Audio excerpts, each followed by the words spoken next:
beginning from the basics. So the most basic way to treat a wall is paint. We all know that we've been using paint since a very long time. Paint being the most inexpensive, very quick, and the most impermanent finish. So it's preferred by most of us because it gives us the flexibility of changing it as often as we want. The only thing that needs to be kept in mind while playing with paints is that a color palette needs to be defined. Otherwise, using a lot of colors in different colors in different areas might, make your house a combination of misfit rooms. So that is what we should keep in mind while playing with the paints. The very simple way to use paint to highlight wall is to create one wall with a bold paint. I generally prefer darker shades because there are very little chance of going wrong, and generally darker shades of blue, gray, and green go very well with any wood color as well as any neutral palette that we are working with. You can very easily highlight these walls with a decorative wall scone or a wall art or a shelf to add to the interest in the wall. If you really like a paint color, but you think it will be too much to do it on all the walls, we handle this situation by doing a half and half concept, where that the color that is desired is generally put at the lower half of the wall, and the upper half is generally kept neutral. This is so that the room doesn't become very top heavy. Again, you can highlight it with a pendant light or a wall art to go along with the entire decor of the house. A step ahead. So what's new in this? So we've done paint. So what else can be done in uh, painting the wall? We are now playing with a lot of shapes in paints.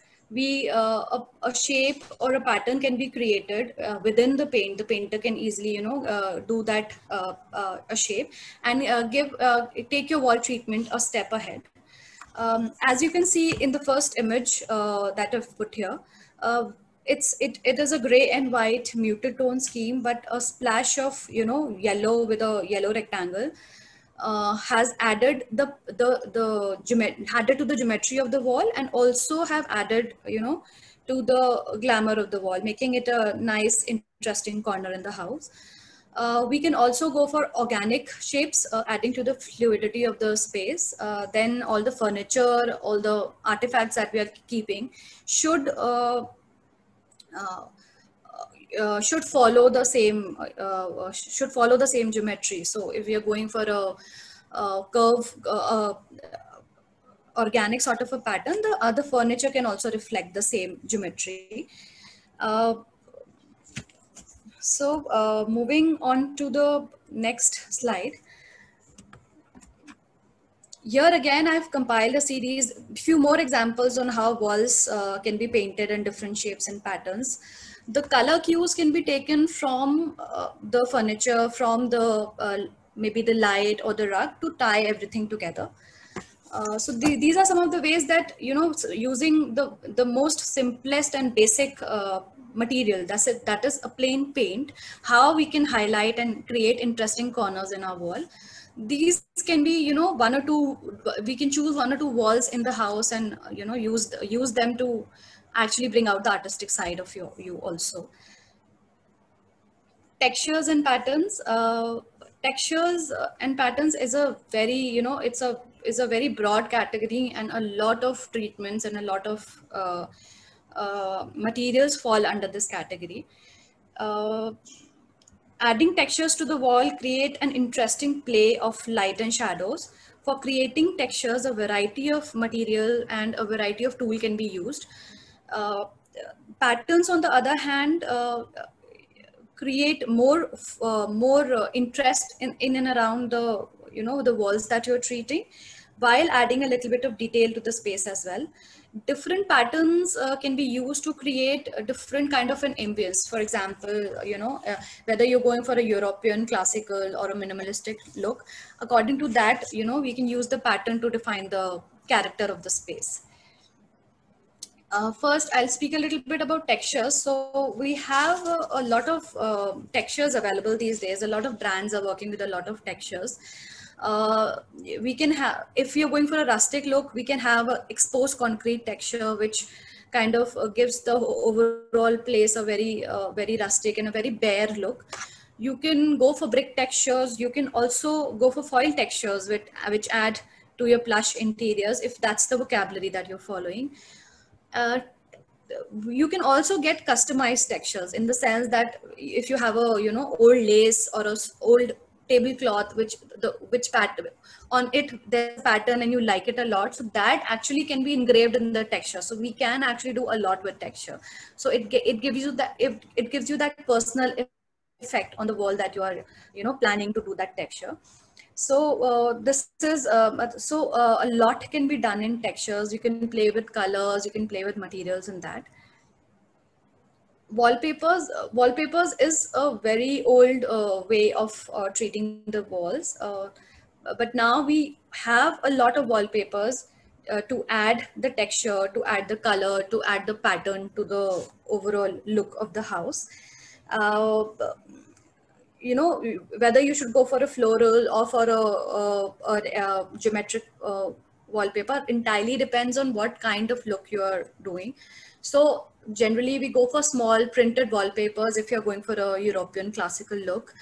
A geometric pattern wallpaper can go in case you're going for a modern look, or a textured a self pattern wallpaper can be done if we want to go a little subtle. We don't want our walls to be highlighted, but they should be there in the background, adding to the overall effect of the house. So that's how the wallpapers can be used. Instead of putting them on the entire wall, we can also frame them up and put them in in in small places where it kind of acts as a painting as well. Another very unique way of decorating or highlighting a wall is wall murals. So we have a lot of artists that we can work with who can actually come to your house and paint your wall. These murals can be any pattern that you like. It can be a landscape, it can be a quote that you like, or even a mantra that you follow. So those can be written on the walls, or calligraphy can be used to write them nicely so that it becomes like the focus of your house. And actually I think it's one of the best way to reflect your personality also. It works as a great statement if done on a double height or a triple height wall, because that area will be visible from all of your house. Coming on to the next way of adding patterns to the wall is doing a photo wall.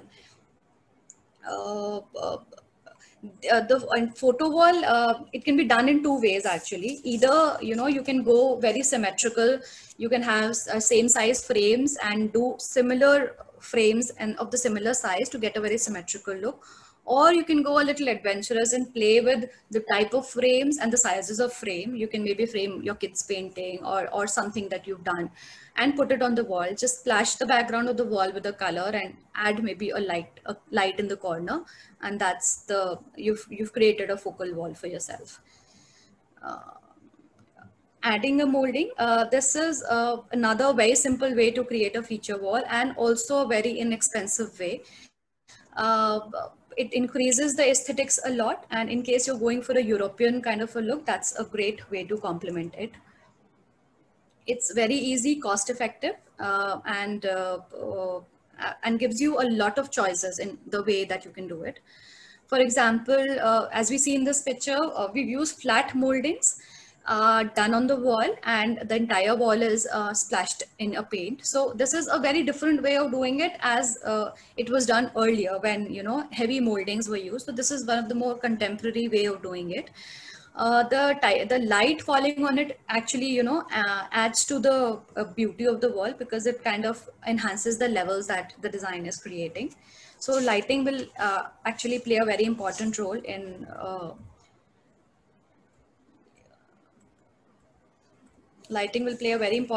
in actually enhancing the treatments that you're going for. Another way of putting a molding is, adding a little gold to the molding.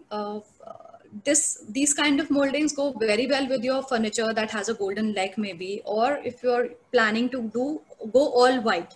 So that little bit of gold adds to the luxurious look of the house, and kind of becomes the eye-catching point of the house. Also, if you want to go old school and want to go all classical, we can work with heavy moldings.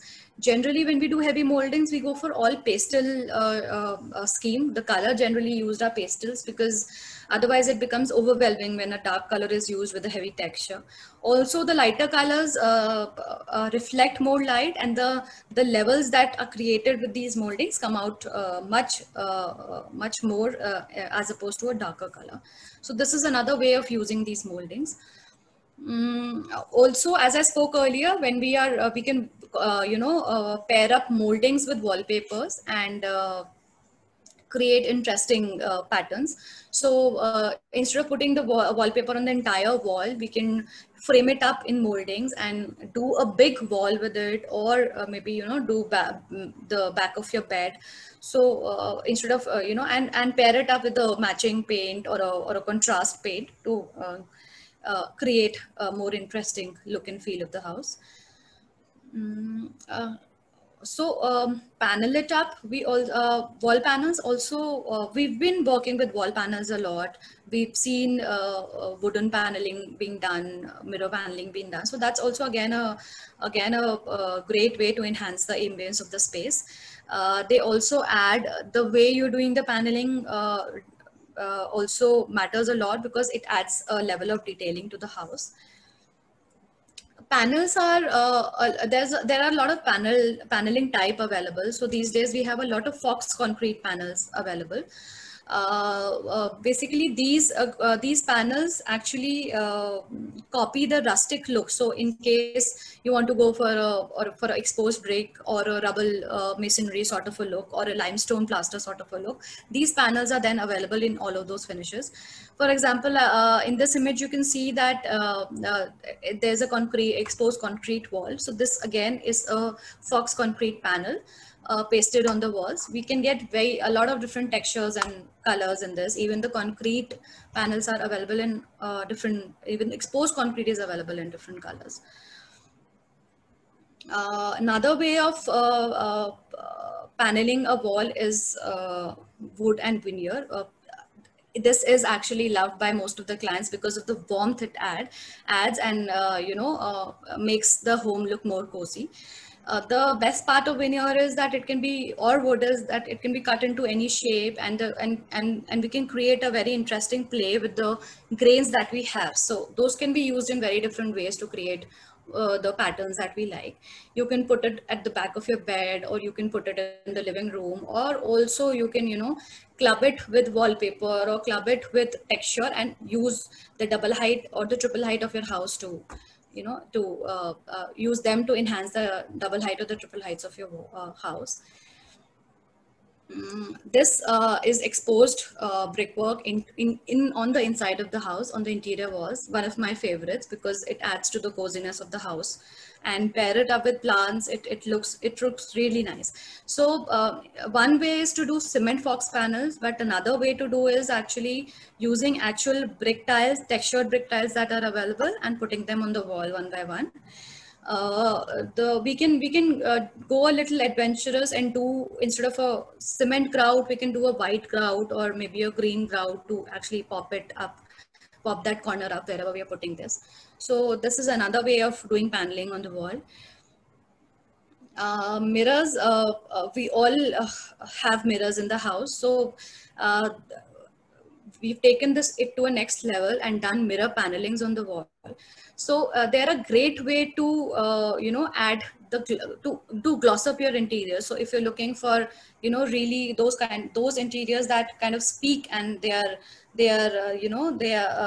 walls come out much more than other things, we can do mirrors on the wall, mirror paneling on the wall. Again, in mirror also we have that flexibility of cutting the material into different shapes, adding grooves, adding colors. So mirrors are also available apart from the silver, generally clear mirror that we see. We have browns, bronze, golden mirrors that are available right now to get the correct, or also the weathered mirror that is available to get the correct look. The important thing that has to be kept in mind while using mirror in the interiors is the lighting, because wherever you're putting the mirror, it will reflect the light that you're putting. So we have to see that we don't go overboard with lighting, because otherwise it will double up and kill the effect that we are trying to make. Coming on to stone panels, we have stone panels have been actually used a lot. We've seen Italian marble paneling or Indian marble paneling. So now there are lots of designs that we are working with where we are putting customized panels. So as you can see in one picture, there is an Italian marble, and gold foiling is done on it to create the pattern that we want. So these panel can be custom made as to the size of your wall and installed there. Again, in the next picture, as we can see, uh, the marble is chiseled to create the ripple effect, and the shadow is playing a very important part in this kind of paneling. So all the textures that so all of these stone paneling can play with a lot of textures, a lot of tools to bring out what kind of look we are wanting. So in case you want a Buddha, a big Buddha, so we can also go for a paneling where the face of the Buddha or a landscape is engraved in the stone, and then you can put that up